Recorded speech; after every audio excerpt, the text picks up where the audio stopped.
So today we're going to talk about organelles of the cells. And when we think of an organelle of the cell, in my mind, I want you to think organelle is a little organ. Organs keep you alive. Organelles keep cells alive. So in the back of your mind, when you look at the root words for an organelle, it literally means little organ. A little structure in the cell that keeps it alive. Now, before we talk about those organelles, we need to talk about the framework, the scaffolding for those organelles. And that framework is going to be the cytoskeleton. Our cytoskeleton is going to be made of 3 different kinds of fibers. We're going to have microtubules, we're going to have actin filaments, and we're going to have microfilaments. And when we look at those 3 different kinds of fibers, intermediate filaments and microfilaments, when we look at those fibers, they all come from the same structure in the cell. The same part is going to make that cytoskeleton. It's right there, those 2 little barrel-shaped objects. The purpose of the cytoskeleton is going to be to organize the cell. It gives structure to the chaos of the organelles. I remember as a high school student and as an undergraduate in college, when I was a freshman, sophomore in college, I kind of thought of the organelles of the cell kind of like M&Ms in a bag of M&Ms, where they would just all bounce around randomly and you just had to memorize the names, the ones that call. And as I learned more about the cell, I realized there's a method to the madness. Certain organelles will always be located next to other organelles. And some organelles will be around the periphery of the cell, around the edge. Other organelles are near the center, near the nucleus. And to keep them arranged, to give them that structure, we're going to have the cytoskeleton. Of those 3 components of the cytoskeleton, the microfilaments, intermediate filaments, and microtubules, there are distinct properties that separate them all from each other. When we look at the microfilaments, those are the tiny ones. In lab, we talked about measuring things in millimeters last week. So hopefully you grabbed a ruler last week, slapped it on the microscope stage, and measured the field diameter in millimeters, and then took that measurement in millimeters and converted it to microns. There's 1,000 microns in a millimeter, 1,000 millimeters in a meter. But what about this weird unit of measurement up here? This nm. Just to give you a frame of reference, nm stands for nanometer, and there are 1,000 nanometers in a micron. So this nanometer is 1 times 10 to the -9 meters. It's a pretty small measurement. And when we look at these microfilaments, typically these microfilaments are going to be made of the protein actin. And this actin is present both in regular cells and is present in incredibly high concentrations in skeletal muscle cells. We have intermediate filaments. The intermediate filaments are going to give our skin cells the rigidity, their stiffness. The protein that makes up these intermediate filaments is keratin. So when we think of intermediate filaments, your hair, which is primarily made of keratin, has lots and lots of intermediate filaments in them. And there's some really cool biochemistry associated with getting a perm. Talk to me during my office hours if you want to know the biochemistry of getting a perm. When we look at the intermediate filaments that are present, they give the cell shape, they give it structure, and they help it to resist tension or stress. And then finally, we have the microtubules. The microtubules are the largest filaments present in the cytoskeleton. Our microtubules are so large that they're actually hollow tubes. And when we look at these microtubules, they serve as kind of the highway or the railroad tracks. They serve to direct the movement of storage vesicles or transport vesicles throughout the cell. And on these microtubules, there'll be small little proteins called motor proteins, one of which is called dynin. And these motor proteins will walk along the surface of the microtubule, just like you walk down a path with little feet going forward from each other. Now, in lab last week, we introduced mitosis, which is the division of the nucleus, and then cytokinesis, which was the division of the cytoplasm. And during mitosis, the centrioles send out mitotic spindles to help rip the chromosomes in half. Those mitotic spindles are made of microtubules. That's yet another use of the microtubule. So here we have a microtubule figure from your book. Microtubules can come in single, pair, or triplicate form. And when we look at those microtubules, they can also have the motor proteins attached to them, dynein being the most common of those motor proteins.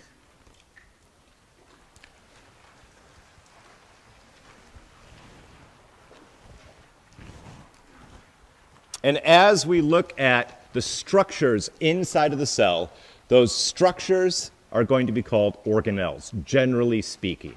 And depending on the textbook and your professor, sometimes you get slightly different definitions of whether it is an organelle or if it's just part of the inside of the cell. So we're going to define the organelle here in lecture as a structure in the cell that carries out a very specific metabolic task. And when we think of a metabolic task, this is going to be some kind of a chemical reaction. So when we think metabolism, that's the sum total of all the chemical reactions. These structures carry out very specific chemical reactions in the cell to keep the cell alive. And there are two broad categories of our organelles. We have membranous and non-membranous. The membranous organelles are going to have phospholipids wrapped around them. There's going to be a membrane to separate them. Our membranous organelles are going to specialize in having a separate fluid compartment with separate chemistry in them. The non-membranous organelles do not have a phospholipid layer wrapped around them, and those non-membranous organelles are going to be exposed to the cytosol and will be exposed to the chemistry on the inside of the cell. So, help me out here. Which one of the following is not a membranous organelle? We have the mitochondria, the ribosome, the nucleus, the endoplasmic reticulum, and the Golgi apparatus. This was actually an exam question the last time I wrote an exam on organelles. So it's really fresh in my mind. I thought I'd give it to you as a review question. I liked putting this question on exams.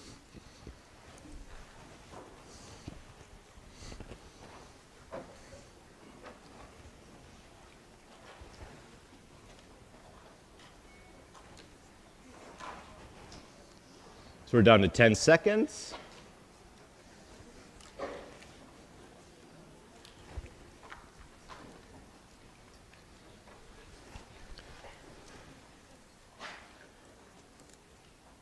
The correct answer was ribosome. If we go back a slide, ribosome is listed under non-membranous organelles. And let's see if I can annotate here. Yep, nope, that's not working. So ribosomes are non-membranous. And let's see how we did as a class. Nice. That's solid. Well done. So let's talk about the nucleus. The nucleus is the largest organelle. You can easily see it with a light microscope. Last week during lab, the nuclei, particularly of the simple squamous epithelial cells you were looking at, were super clear, super obvious, and easy to see. Up on the screen right now, we have a transmission electron micrograph, or just an electron micrograph of a nucleus, and I selected this picture from your textbook because this shows the surface of the nucleus. And it's actually kind of hard to see on the projector, but if you look at this on your laptop, you can probably see little tiny speckles or dots on the surface of the nucleus. Those little tiny speckles or dots are called nuclear pores. And we need those nuclear pores on the surface of the nucleus to allow genetic information to send instructions from inside the nucleus to outside of the cell. The nucleus sends instructions through the nuclear pores. Now, when we look at the nucleus has a special membrane wrapped around it. Because the nucleus is so important, storing the genetic information of the cell, our nucleus is going to have a double membrane. It's actually a double membraned organelle, and we call that double membrane the nuclear envelope. Inside of the nucleus, we have a lot of proteins, a lot of filaments giving support to that nucleus. And within the nucleus, those proteins give it shape, and they also give it organization. There's one region inside the nucleus that usually stains pretty dark when you're looking at it under a light microscope. And that region that stains really dark is called the nucleoli or plural would be nucleolus. And when we look, excuse me, nucleolus is singular, nucleoli is plural. And when we look at the nucleoli, that's the part of the nucleus where ribosomes are made. That non-membrane bound organelle that we asked about in that review question just a couple slides ago.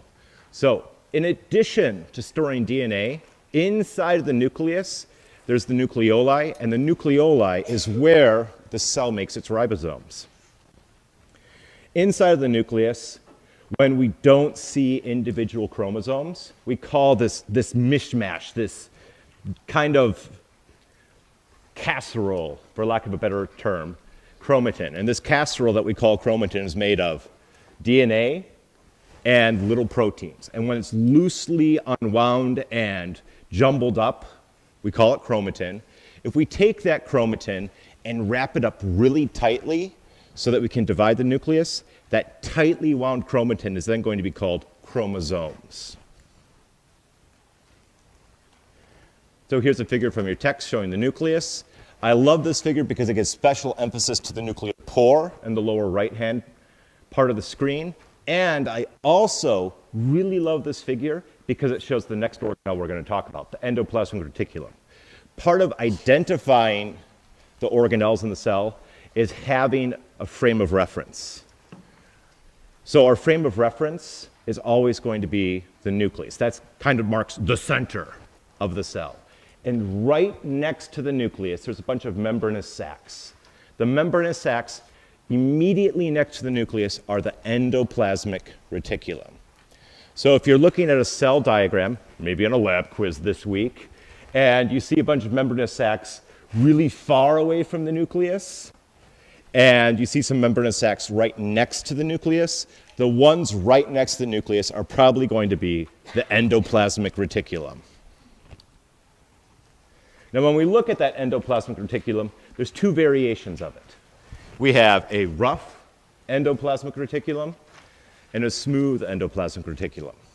The rough endoplasmic reticulum has a bunch of ribosomes studding the surface of the membrane.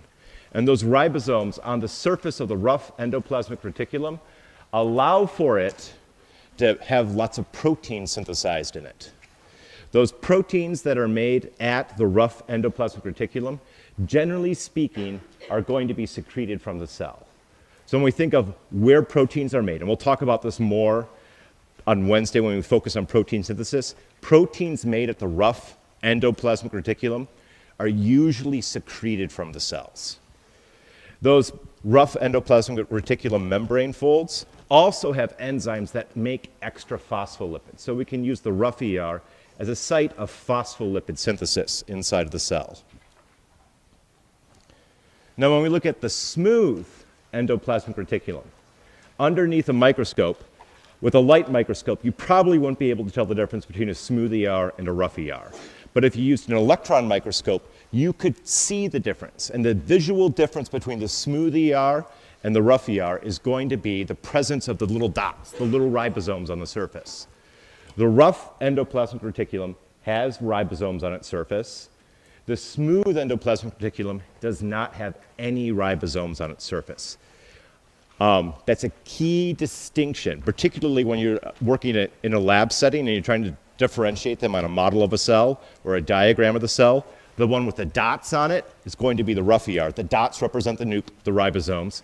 The ones without the dots are typically going to be the smooth ER. And the smooth ER is kind of a jack of all trades. The rough ER really focuses on making proteins that are going to be secreted from the cell. That's a primary purpose of the rough ER. When we look at the smooth ER, it does a lot of different things. It helps to make lipids, particularly when we think of steroid-based lipids. It helps to detoxify drugs. Our smooth ER helps to store calcium. In skeletal muscle cells, there's a special variation of the smooth ER that stores lots and lots of calcium ions. We'll talk about that more when we get to the skeletal muscle system or the muscular system. And as we look at the smooth and rough ER, functionally, they're part of the same network in that there's one continuous membrane between the smooth and rough ER. The big difference is the ribosomes will be concentrated in one area. We call that area the rough ER. And then the area without the ribosomes we call the smooth ER. even though the membrane is continuous. So if we look on the figure, in the upper left, we have a blue membrane with purple dots. That'll be the rough ER. And then in the lower right is the blue membrane without purple dots. We call that region the smooth ER.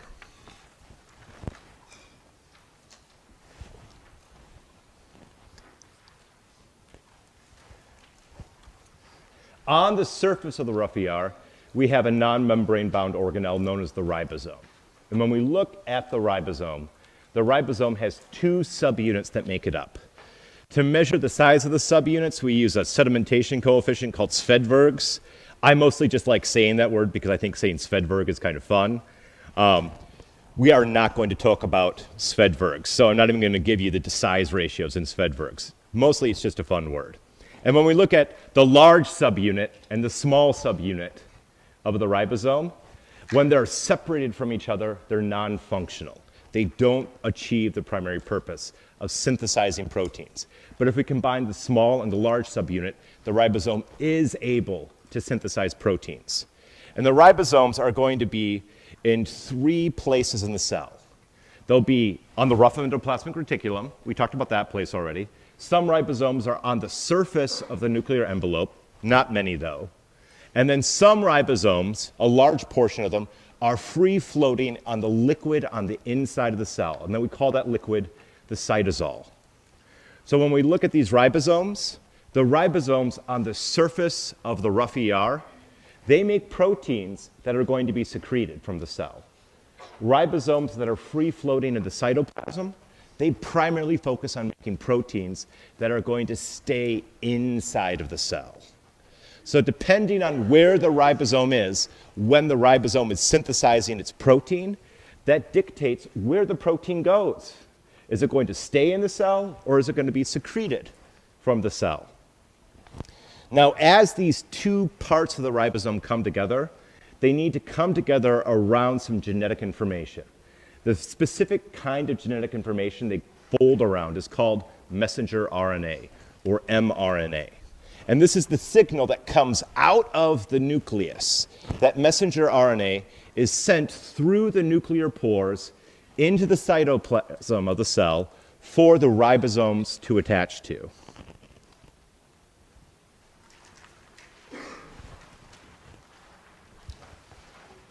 We also have a Golgi apparatus. The Golgi apparatus, functionally speaking, structurally speaking, looks very similar to the smooth endoplasmic reticulum.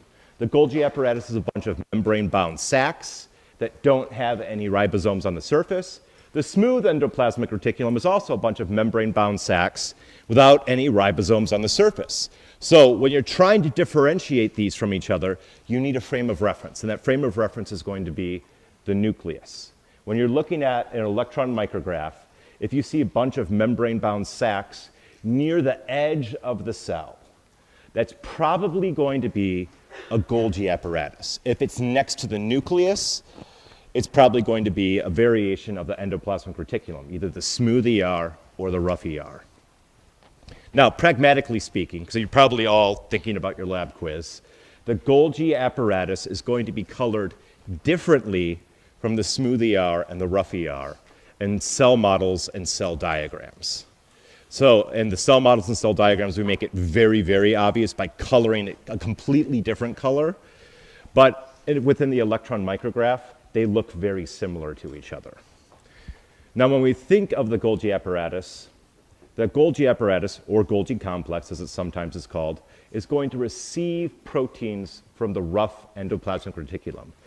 Those proteins that are made and synthesized at the rough endoplasmic reticulum are going to be packaged up and sent along the cytoskeleton to the Golgi apparatus.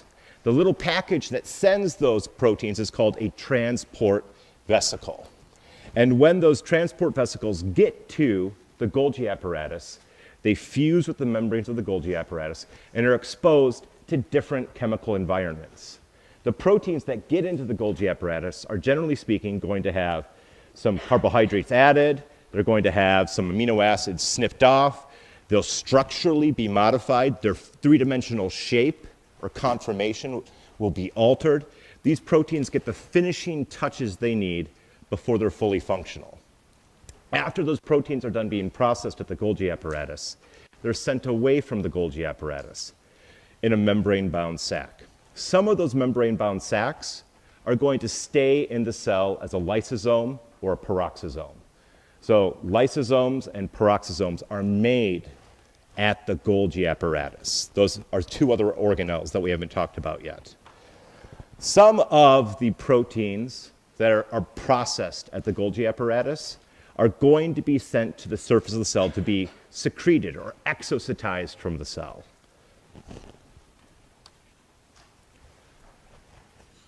So here's a figure from your text showing the Golgi apparatus.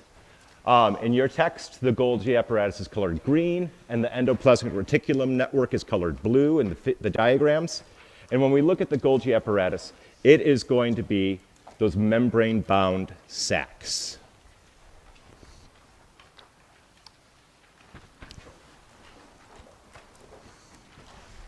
So help me out here. If we lost ribosomes in the cell, what would immediately stop happening? What would the first function of the cell to be affected be? What's the first thing that would stop happening in the cell? Would the cell stop exocytosis, active transport, ciliary action, protein synthesis, or osmosis? So to answer this question, think about the function of a ribosome, and then what would happen to the cell if the cell lost its ribosomes?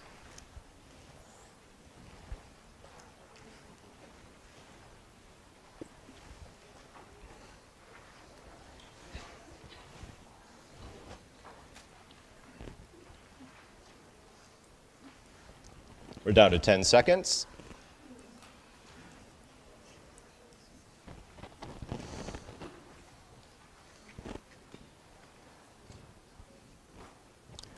The correct answer is the cell would stop synthesizing proteins because that's where ribosomes synthesize, or where proteins are synthesized. And, wow, we nailed that. Great work. Let's think about some of these other membrane-bound organelles, such as the lysosome. I always like to think of the lysosome as the recycling center of the cell, because the lysosome is going to grab degraded proteins and degraded organelles, chop them up into the individual monomers, and then recycle those individual monomers to reuse to make new polymers, new proteins, new carbohydrates within the cell. Now, when we find the lysosome, generally speaking, they're round in shape. For lab purposes, Ms. Londrich and I got together and decided to arbitrarily call those yellow balls on the large cell model the lysosome. But in real life, they aren't actually yellow colored. They're colored like a phospholipid, so it's supposed to be kind of like an off-white color, for lack of a better analogy. When we look at the lysosome, they have a lot of really strong digestive enzymes. The lysosomes are going to have a lot of what is known as a free radical in them. Some of those free radicals are going to exist as hydrogen peroxides. Mostly, though, when we look at the lysosome, we're going to have digestive enzymes that break apart polymers. And those digestive enzymes, as they break apart the polymers, will hydrolyze the polymer. That was something we talked about earlier in our crash course on chemistry. When we hydrolyze something, we add a water molecule to break a covalent bond. So as we look at the lysosomes, they have two big functions inside the cell, in that they break apart and digest surplus materials or broken down parts of the cell. This process of the cell eating itself is called autophagy. Auto is a prefix for self. Think of an autobiography. When somebody writes an autobiography, they'd write a story about themselves. And then phage refers to eating. So if you think of phagocytosis that we talked about earlier, that's the cell eating something. Autophagy is the cell eating itself. And while we're talking about phages, probably my favorite word that involves phagy is geophagia. Some people like to eat earth. Usually that's associated with somebody that has a lot of mineral deficiencies where they start to eat dirt. Geophagia, fun vocab word. And then we also have autolysis. Auto is for self. Lysis refers to that process of breaking down chemical bonds and bursting the cell. And when the cell goes through autolysis, it's going to self-destruct. It's the cell committing suicide. And initially on the surface, most people think, oh, that's a bad thing. We don't want our cells to kill themselves. But not necessarily.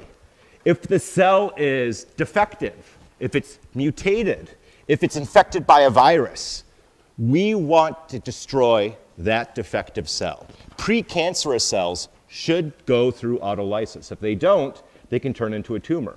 A cell that's infected by a virus that doesn't autolyse is going to start pumping out lots of virus particles and infecting other cells in the body. Or if we look at a germline cell that has a mutation to it, if it doesn't go through autolysis, then the children, the next generation, will all inherit that mutation. So when we think of autolysis of the cell, it's generally speaking a good thing when it happens in our bodies. And there are a lot of diseases related to autolysis not happening when it should happen. Next we have peroxisomes. Peroxisomes, for lab purposes, were the gray ball on the large model of the cell. When we think of the peroxisome, I want you to think of a membrane-bound sac. And this membrane-bound sac is going to use oxygen as its weapon of choice. It'll have superoxide. It will have lots and lots of hydrogen peroxides in it. It's also going to have enzymes in it that help to neutralize and get rid of the excess free radicals. Those enzymes can be superoxide dismutase or catalase. And as we look at the peroxisome, it's going to break down components of the cell that don't belong there. And when we think of these components, think of drug molecules. When we take medications, those medications don't naturally occur in our bodies, and we need to remove those particles from our bodies, those molecules.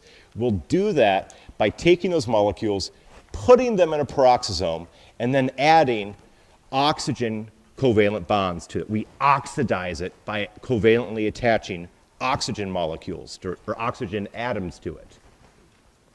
Now, another key function of the peroxisome is going to be fatty acid breakdown. There's a process known as beta oxidation, and if this was a biochemistry class, we would talk about it in more detail. The thing I want to emphasize to you is that as you are burning body fat, that body fat is sent to a peroxisome to be processed before it makes its way to the mitochondria. So you can think of the peroxisome as one of those organelles that helps get rid of that stubborn adipose tissue. Now, because peroxisomes remove drug molecules, detoxify molecules, organs in the body that specialize in detoxification are going to have especially high concentrations of peroxisomes in their tissues. In particular, the liver and the kidney have especially high concentrations of peroxisomes. So when we look at some electron micrographs, the lysosomes on the left and the peroxisomes on the right are both membrane-bound organelles. They're hard to differentiate from each other on that electron micrograph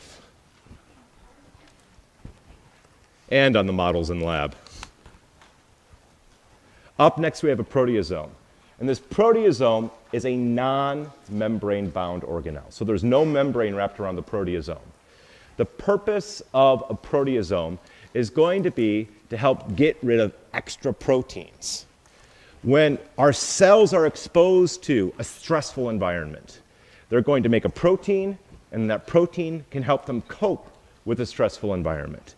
But then when that stimulus is removed from the cell, we need to get rid of the protein. Having unused proteins floating around inside of the cell is not good for the cell. It gets too crowded. It throws off the osmotic pressures inside of the cell. And to get rid of those proteins, we have the proteasome. Our proteasome focuses on taking a polymer of amino acids, the protein or the polypeptide, and chopping it up into those individual amino acid building blocks. And then those individual amino acids can be recycled and reused to make new protein molecules in the cell. So let's pull the class. Among other functions, liver cells, also known as hepatocytes, are specialized for detoxifying drugs and other chemicals. Therefore, hepatocytes are going to have large amounts of what? We have DNA, smooth endoplasmic reticulum, microtubules, cilia, and centrioles. So of the options on the screen, which one focuses on detoxification?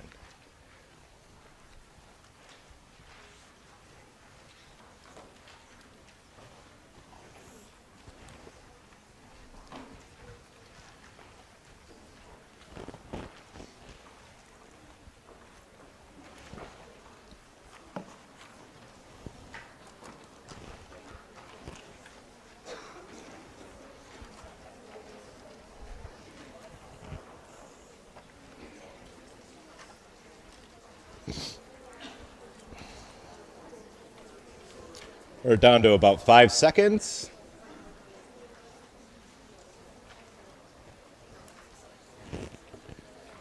So as we look at our options, when we think of DNA, I want you to think of genetic information, the blueprint of life.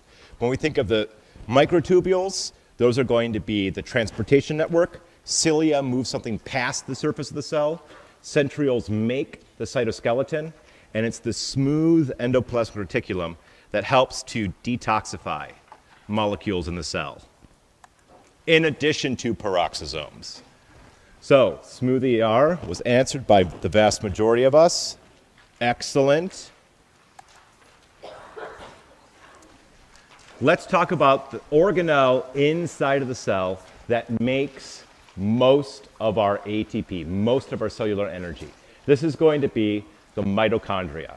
And the classic line is it's the powerhouse of the cell, in that it generates the vast majority of ATP used by the cells. Now, when we look at the mitochondria, this is going to be a special membrane-bound organelle in that it has a double membrane, just like the nucleus does. Now, our mitochondria is one of the larger organelles in the body. The outer membrane, generally speaking, is fairly smooth. The inner membrane on the inside folds back and forth on itself repeatedly. And this folding back and forth has a very specific function. It maximizes the surface area on the inside of the mitochondria.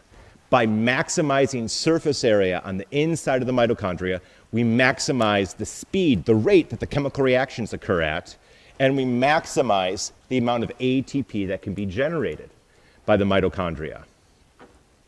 Now, if this was an evolutionary biology class, we'd go on a big tangent, probably a 10 or 15-minute diversion on the origins of mitochondria. The short answer, which is still pretty cool, is that right now biologists believe that mitochondria started out as separate bacteria that were phagocytized by a cell and then learned to live inside of the cell. And there's some pretty good evidence that the mitochondria initially started out as bacteria separate from the eukaryotic cell. In particular, mitochondria have their own genetic code. There's mitochondrial mtDNA.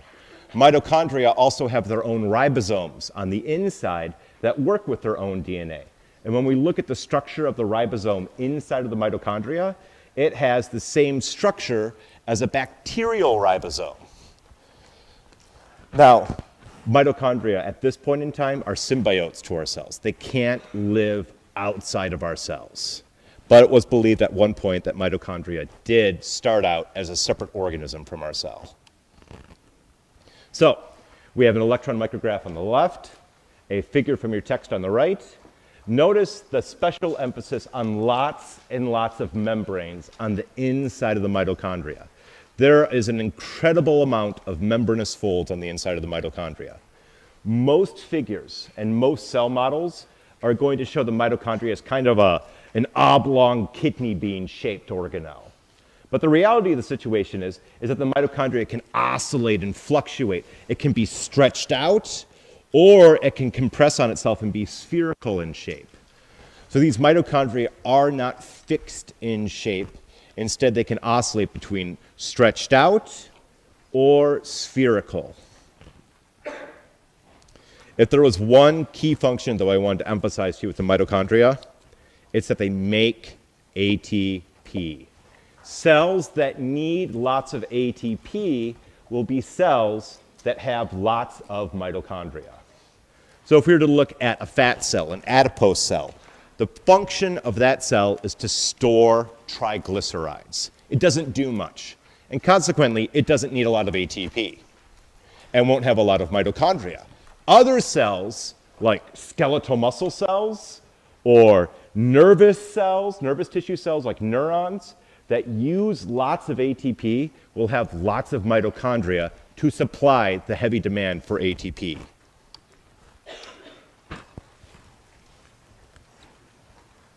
So let's think back to the organelles we've covered. Which organelle is most responsible, most active in causing programmed cell death or autolysis of the cell?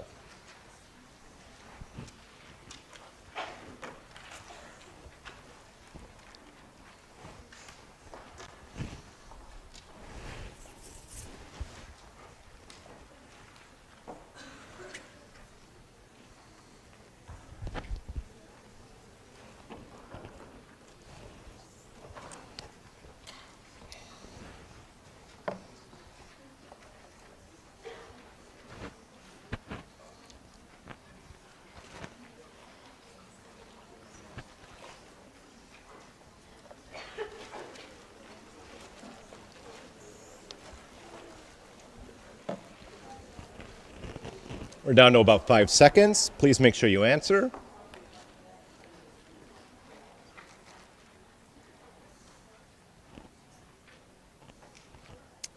The correct answer to this question was the lysosome. The lysosome is responsible for the self-destruct mechanism or autolysis of the cell. And let's see how we did as a class. Nice. Very nice. Let's talk about the centriole and centrosome. The centriole is going to be a small grouping of microtubules. And this grouping of microtubules is kind of spherical in shape. I've always thought to myself that the centriole looks like a churro. It's that, like it's kind of a tubular pastry with a lot of cinnamon on it. I know you can get them at Sam's Club, and that's really the only place I've ever seen them. When I think of a centriole, that's what I always think of for my word picture. And if we look at that centriole, that's part of the centrosome. Two centrioles combined make the centriole. During mitosis, the centrioles from the centrosome separate from each other and go to the two poles of the cell to send out mitotic spindles to pull apart and rearrange the chromosomes. Something else that the centriole and centrosome will do is it will make up the cytoskeleton that's responsible for ciliary movement and flagellar movement. So when we think of these extensions of the cell membrane, or from the surface of the cell, these extensions get their structure and function from the cytoskeleton that's made at the centrosome.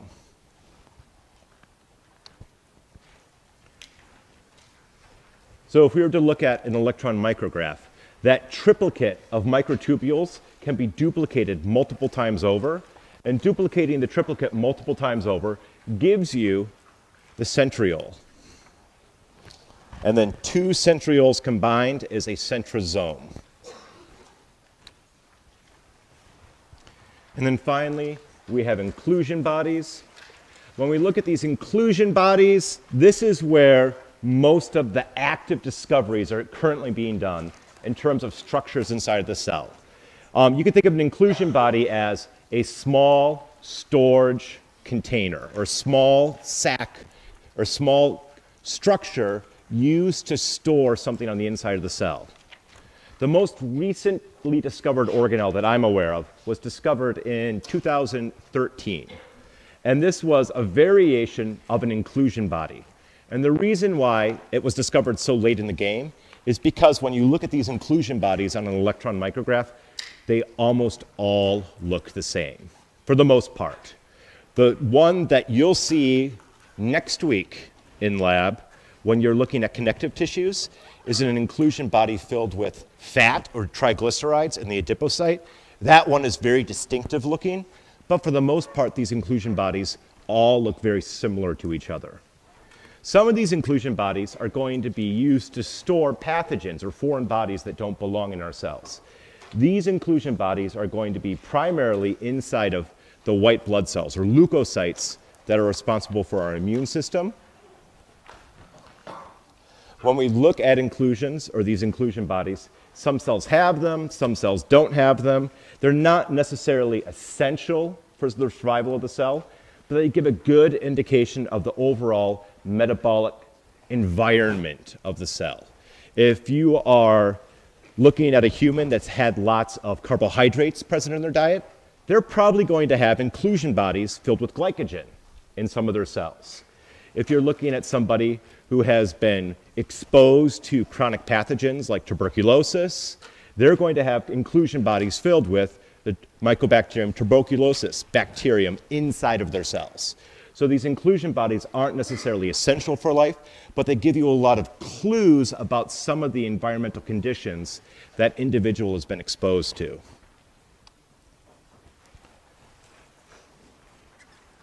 And we have another review question as we start to wrap things up here. Let's start our timer.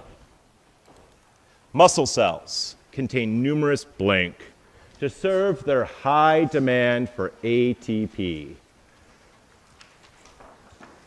Which organelle would muscle cells have lots of because muscle cells need lots of ATP?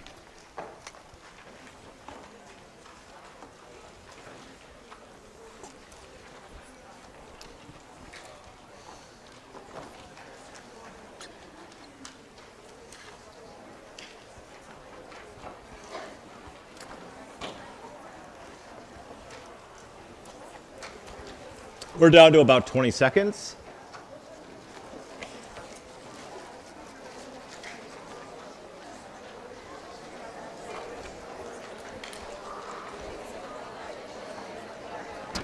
And 10 seconds.